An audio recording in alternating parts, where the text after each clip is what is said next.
Hello everyone, GPSC helping એડમાં ફરી આપનું સ્વાગત છે. હું આશા રાખું છું કે આપની મેન્સની પ્રિપેરેશન એકદમ ફર્સ્ટ ક્લાસ ચાલી રહી છે. આપણી પીવાયક્યુ આન્સર રાઇટિંગની સિરીઝ ચાલી રહી છે અને મેન્સની વાત કરું તો આજે જ ડીવાયએસઓ પ્રિલિમ્સનું રિઝલ્ટ આવ્યું છે. ટૂંક સમયમાં એની મેન્સ એક્ઝામ આવશે. ત્યારબાદ નેક્સ્ટ યરમાં માર્ચની અંદર આપણે એસટીઆઈની મેન્સ પણ છે. આથી મેન્સની એક્ઝામ જો એવું છે કે એક પછી એક આવતી જ રહેતી હોય છે, એટલે મેન્સ માટે હંમેશા તૈયારી આપણી સ્ટ્રોંગ હોવી જોઈએ. કારણ કે એસટીઆઈની જ વાત કરું તો પ્રિલિમ્સ અને મેન્સની વચ્ચે ફક્ત 2 મહિનાનો સમયગાળો છે. તો 2 મહિનાની અંદર જો તમે એકદમ બેઝિકથી કરવા વળગો તો 2 મહિનામાં કોઈ દિવસ મેન્સ ક્લિયર ન થાય.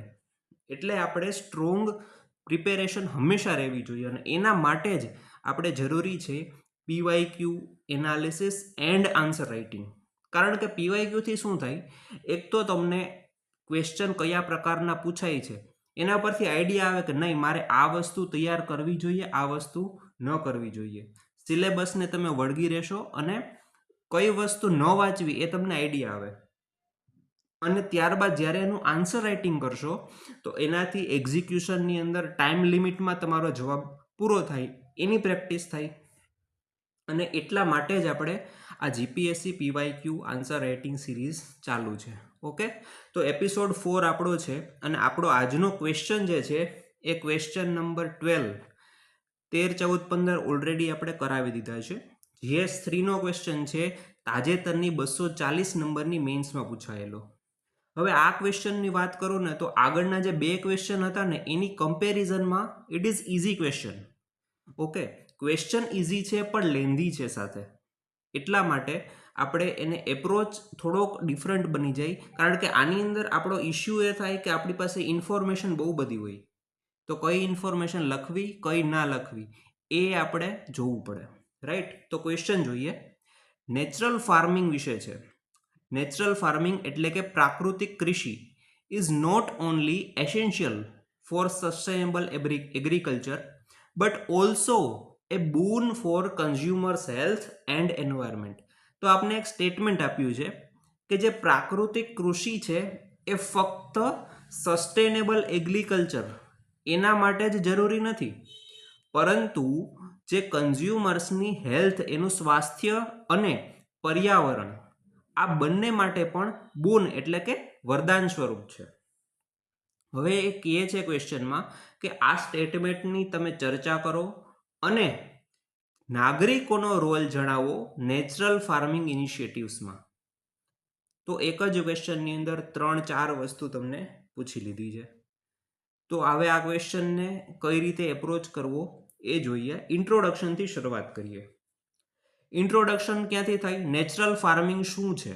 સૌથી પહેલા વોટ ઇઝ નેચરલ ફાર્મિંગ એ રીતે આપણે તમે જોજો હું કઈ રીતે બધા ઇન્ટ્રોડક્શન, આગળના ક્વેશ્ચનના ઇન્ટ્રોડક્શન જોજો, આ ક્વેશ્ચનના એ પેટર્ન તમે નોટ કરજો. રાઈટ, તો natural farming is eco friendly approach. લેંગ્વેજની વાત કરી હતી ને, it is eco friendly approach to agriculture કે જેની અંદર આપણે સિન્થેટિક ફર્ટિલાઇઝર અને પેસ્ટિસાઇડનો યુઝ નથી કરતા, પણ એની જગ્યાએ જે નેચરલ ઇનપુટ્સ છે તેમનો આપણે યુઝ કરીએ છીએ. નેચરલ ઇનપુટ્સ અને આ જે પદ્ધતિ છે નેચરલ ફાર્મિંગ, એને આપણે કાઉ બેઝડ એગ્રીકલ્ચર પણ કહીએ છીએ, એટલે કે ગાય આધારિત ખેતી. એને એ રીતે પણ આપણે જાણીતી છે. અને સૌથી પહેલા ભારતની અંદર પોપ્યુલરાઇઝ કોને કરી હતી? સુભાષ પાલેકર, જેણે ઝીરો બજેટ નેચરલ ફાર્મિંગનો કોન્સેપ્ટ આપ્યો હતો. તમે ક્યાંક ને ક્યાંક વાંચેલું જ હશે આ. પણ આમાં મેન્સમાં એ જ વસ્તુ છે, તમારી ઇન્ફોર્મેશનને રાઈટ ક્વેશ્ચનના આન્સરમાં રાઇટલી પુટ કરવી, એ જ આપણી કળા છે. ત્યારબાદ આગળ મેં જોયું લખ્યું છે કે મેથડ, આ જે નેચરલ ફાર્મિંગની મેથડ છે એ મહાત્મા ગાંધીના આઈડિયા ઓફ ગ્રામ સ્વરાજ અને UN SDG 2, 12, 13 અને 15 એની સાથે અલાઇન થાય છે. SDG તમને ખબર જ હશે, સસ્ટેનેબલ ડેવલપમેન્ટ ગોલ. તો આટલી વસ્તુ મેં ઇન્ટ્રોડક્શનની અંદર લખી છે. હવે આગળ બોડીની અંદર એને અલગ અલગ વસ્તુ પૂછી છે, તો એક પછી એક હું કઈ રીતે એપ્રોચ કરું એ તમે જોજો. સૌથી પહેલા એણે કીધું છે કે natural farming is not only essential for sustainable agriculture.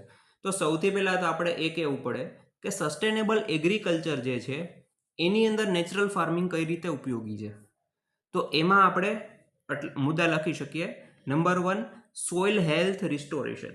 હવે જો જ્યારે આપણે કેમિકલ ફર્ટિલાઇઝર અને પેસ્ટિસાઇડનો યુઝ કરતા હોઈએ ત્યારે થાય શું, આપણી જે જમીન છે એની ફળદ્રુપતા ધીમે ધીમે ઘટતી જાય. તો નેચરલ ફાર્મિંગ છે એ સોઇલ હેલ્થ ઇમ્પ્રૂવ કરે, કારણ કે એની અંદર આપણે જીવામૃત છે, બીજામૃત, ઓર્ગેનિક મલ્ચિંગ, આ બધી વસ્તુનો ઉપયોગ કરીએ છીએ જે સોઇલ હેલ્થ રિસ્ટોરેશનની અંદર મદદ કરે છે. ત્યારબાદ ઇનપુટ કોસ્ટની અંદર ઘટાડો થાય. ખેડૂતોને જ્યારે કેમિકલ બેઝડ ફાર્મિંગ કરતા હોય તો ઇનપુટ કોસ્ટ જે ખરીદી છે આ ફર્ટિલાઇઝરની, આ પેસ્ટિસાઇડની, એમાં ઘણો ખર્ચો થતો હોય. પણ આની અંદર તો બધું ઓર્ગેનિક છે અને સામાન્ય રીતે ખેડૂતો પોતાની સાથે પશુધન રાખતા હોય છે. તો એમાંથી જ જીવામૃત છે, બીજામૃત છે, બહુ મિનિમલ કોસ્ટથી બનતું હોય છે. એટલે એક પ્રકારનું ઇકોનોમિક સસ્ટેનેબલ મોડેલ છે નેચરલ ફાર્મિંગ, અને એનાથી જ આપણું સસ્ટેનેબલ એગ્રીકલ્ચર બની જાય. ત્યારબાદ enhance resilience to climate change. હવે આની અંદર શું છે એકચ્યુઅલી કે આ જે નેચરલ ફાર્મિંગ છે એ સોઇલ કાર્બનને સ્ટ્રેન્થન કરે અને મોઇશ્ચરને રિટેન કરવામાં મદદ કરે. મલ્ચિંગની જે ટેકનિક હોય છે એનાથી મોઇશ્ચર રિટેન્શન થાય. અને આ નેચરલ ફાર્મિંગ વધારે તો કે ડ્રોટ્સ અને ઇરેટિક રેઇનફોલની અંદર પણ પ્રોટેક્શન આપે. ડ્રોટ્સ એટલે દુષ્કાળ, ઇરેટિક રેઇનફોલ એટલે જે કમોસમી વરસાદ આપણે કહીએ ને, જે અત્યારે ખેડૂતોની સ્થિતિ છે કમોસમી વરસાદના લીધે, તો એમાં પણ નેચરલ ફાર્મિંગ ક્યાંક ને ક્યાંક પ્રોટેક્શન આપે છે. ત્યારબાદ બાયોડાયવર્સિટીને સપોર્ટ કરે. જ્યારે આપણે કેમિકલ ફર્ટિલાઇઝરનો ઉપયોગ કરીએ તો એ જમીનની અંદર જે બાયોડાયવર્સિટી છે, જે જમીન માટે ઉપયોગી હોય એવા બેક્ટેરિયા છે, ફૂગ છે, તેમનો નાશ કરે. અને એના લીધે આપણી જે જમીનની ફળદ્રુપતા ઘટતી હોય. પરંતુ નેચરલ ફાર્મિંગ છે એ સપોર્ટ કરે બાયોડાયવર્સિટીને, અને એના લીધે આપણે ઇન્ડિજિનસ સીડ વેરાયટીઝનો ઉપયોગ કરી શકીએ. કારણ કે જો જમીનની ફળદ્રુપતા ઘટતી જાય, એટલી બધી ઘટી જાય, તો આપણે પછી જીએમઓનો ઉપયોગ કરવો પડે, જેને આપણે જીનેટિકલી મોડિફાઈડ સીડ્સ કહીએ છીએ. તેનો ઉપયોગ આપણે કરવો પડે. અને એનાથી થાય શું કે એક તો આ સીડ્સ છે એ મોંઘા હોય, તો એ એક નુકસાની. બીજી નુકસાની કે આ છે એ હેલ્થ માટે પણ ક્યાંક ને ક્યાંક એમાં પ્રોપર, જ્યાં સુધી એનું પ્રોપર યુઝ ન થાય લાંબા ગાળા સુધી, ત્યાં સુધી એની આપણને ખબર નથી પડતી હેલ્થ ઇમ્પેક્ટ. તો એ પણ એક નુકસાની થઈ છે. એના માટે આપણે નેચરલ ફાર્મિંગ આ સુટેબલ છે બાયોડાયવર્સિટી માટે. ત્યારબાદ ઇન્કમ ઓપોર્ચ્યુનિટીઝ. હવે નેચરલ ફાર્મિંગના લીધે જે પ્રોડક્ટ્સ હોય છે એ એક્સપોર્ટ માટે બહુ સારી ગણાય છે, કારણ કે અધર કન્ટ્રીઝની અંદર તેની બહુ ડિમાન્ડ છે.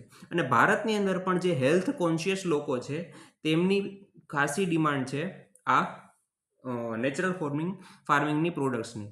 તો એ પણ એક તરફ તમારી ઇનપુટ કોસ્ટ ઓછી થાય છે, જ્યારે બીજી તરફ એક તરફ ઇનપુટ કોસ્ટ ઘટી ગઈ અને બીજી તરફ તો એક રીતે ફાર્મરને બમણો ફાયદો થયો ને. તો આ માટે નેચરલ ફાર્મિંગની આ ઉપયોગિતા તમે ગણી શકો. ત્યારબાદ એનર્જી ડિપેન્ડન્સી અને કાર્બન ફૂટપ્રિન્ટ, એમાં પણ નેચરલ ફાર્મિંગ છે એ ઉપયોગી છે, કારણ કે જે કેમિકલ બેઝડ ખેતી છે તેમાં એનર્જી કન્ઝપ્શન વધી જતું હોય છે, જ્યારે નેચરલ ફાર્મિંગ છે એ એમિશન ઓછા કરે છે. અને also it aligns with our Panchamrit goal, જે COP16ની અંદર આપણે જાહેર કરેલા છે. હવે આપણે બીજો ક્વેશ્ચનનો પાર્ટ છે તે જોઈએ છીએ કે બૂન ફોર કન્ઝ્યુમર હેલ્થ કઈ રીતે, કન્ઝ્યુમરના સ્વાસ્થ્યને કઈ રીતે વરદાનરૂપ છે. અને ત્યારબાદ આપણે જોશું બૂન ફોર એન્વાયરમેન્ટ, કે એન્વાયરમેન્ટ માટે કઈ રીતે વરદાનરૂપ છે. તો કન્ઝ્યુમરની દ્રષ્ટિએ જોઈએ તો એક તો એને chemical free nutrient rich food મળે છે નેચરલ ફાર્મિંગથી. અને FSSAIનો રિપોર્ટ છે એક, કે એણે જે એક સર્વે કરેલો, એમાં જે સ્ટડીઝ હતી એ એવું દર્શાવે છે કે જે કેમિકલ બેઝડ ફાર્મિંગથી જે પ્રોડક્ટ હતી તેમાં 20% જેટલા કેમિકલ રેસિડ્યુ જોવા મળેલા, જ્યારે નેચરલ ફાર્મિંગની અંદર એ 0% હતા. તો આ એક તમે એડ કરી શકો. ત્યારબાદ જે લાઇફસ્ટાઇલ ડિઝીઝ છે એના માટે પણ એને રોકવા માટે પણ નેચરલ ફાર્મિંગ છે એની પ્રોડક્ટ્સ બહુ સારી છે કન્ઝ્યુમરની હેલ્થ માટે, કારણ કે એ કેન્સર છે, હોર્મોનલ ડિસઓર્ડર્સ છે, એન્ટીબાયોટિક રેઝિસ્ટન્સ છે એવી બીમારીઓથી બચાવે છે કે જે એગ્રોકેમિકલ એક્સપોઝરના લીધે થાય છે. ત્યારબાદ it strengthen food safety and traceability, કારણ કે લોકલી ગ્રોન નેચરલ પ્રોડ્યુસ હોય છે એ ફ્રેશ હોય છે અને ટ્રેસેબલ હોય છે, કારણ કે એ રિડ્યુસ કરે dependency on industrial food system and often compromise on natural nutritional value. તો આ રીતે આપણે લખી શકીએ કન્ઝ્યુમરની હેલ્થ માટે કઈ રીતે વરદાનરૂપ છે. ત્યારબાદ એન્વાયરમેન્ટની દ્રષ્ટિએ કઈ રીતે, તો એના માટે પણ આપણે લખી શકીએ કે નેચરલ ફાર્મિંગની અંદર સૌથી પહેલાં આપણે સિન્થેટિક કેમિકલનો યુઝ નથી કરતા, તો ઓબ્વિયસલી એન્વાયરમેન્ટ માટે સારું છે અને એ કન્ટેમિનેટ ન કરે ગ્રાઉન્ડ વોટરને. આ બહુ મોટો ઇસ્યુ છે. જે સેન્ટ્રલ પોલ્યુશન કંટ્રોલ બોર્ડ એનો 2022નો એક રિપોર્ટ છે કે નાઇટ્રેટ પોલ્યુશન 35% જોવા મળ્યું કે જ્યાં હાઈ ઇનપુટ ફાર્મિંગ જોવા મળે છે ગ્રાઉન્ડ વોટર વેલ્સની અંદર.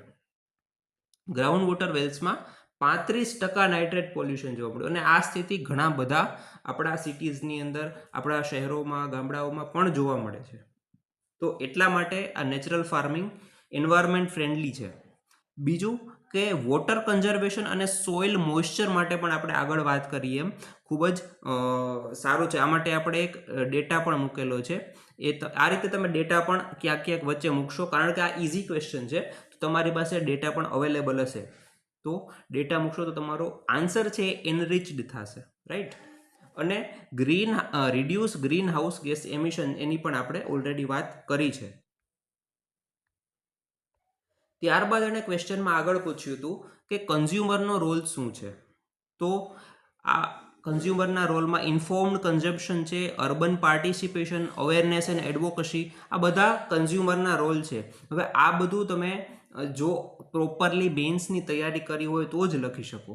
એટલા માટે જ કહું છું કે મેન્સની અંદર આન્સર રાઇટિંગ પ્રેક્ટિસ બહુ જરૂરી છે. આ આન્સર રાઇટિંગની પ્રેક્ટિસથી જ આ શબ્દો નીકળે, કારણ કે ઘણી બધી વખત એવા વેગ ક્વેશ્ચન હોય છે કે જેના આન્સર છે એ તમે કોઈ સ્પેસિફિક ન હોય, તમારી મૌલિકતા એમાં ચકાસાતી હોય. તો આ રીતે આપણે કન્ઝ્યુમરનો રોલ તમે વાંચી લેજો. બહુ ઇઝી છે, અઘરું નથી, પણ શબ્દો વણાવવાને એ ખૂબ જ જરૂરી છે. બરાબર. કોમ્યુનિટી સપોર્ટ છે, આ રીતે આવા શબ્દો છે એ તમારા આન્સરની અંદર હોય તો તમારો આન્સર છે એ એનરિચ થાય. બરાબર.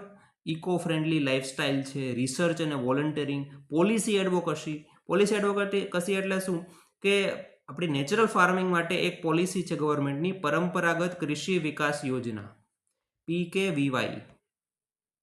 બરાબર. તો એ તમે મેન્શન કરી શકો, રાઈટ. અને છેલ્લે કન્ક્લુઝનની અંદર તમે શું લખી શકો, આ રીતે કન્ક્લુઝન મેં લખેલું છે કે નેચરલ ફાર્મિંગ છે it is not just agriculture reform but it is societal transformation, right, towards environmental balance, public health and rural prosperity by integrating government initiative કયા, મેં PKVY ની વાત કરી, બરાબર છે. આ ઉપરાંત farmer participation, conscious consumer choices, India can move towards chemical free, climate resilient and self reliant agriculture. આ રીતે મેં કન્ક્લુઝન કરેલું છે. ઇઝી ક્વેશ્ચન હતો એટલે બહુ વધારે ડિટેલમાં પાછળથી નથી જોયું. તમે તમારી રીતે જવાબ લખી શકશો આ ક્વેશ્ચનમાં. લેન્ધી હતો પણ ઇઝી હતો. બરાબર. તો આ આપણો એપિસોડ 4 હતો. ના સમજાણું હોય કાંઈ તો તમે કમેન્ટ સેક્શનમાં જણાવી શકો, હું તમને આન્સર આપી દઈશ. બરાબર. મળીએ નેક્સ્ટ એપિસોડની અંદર, એપિસોડ 5માં ફરી એક ક્વેશ્ચન સાથે. ત્યાં સુધી બાય.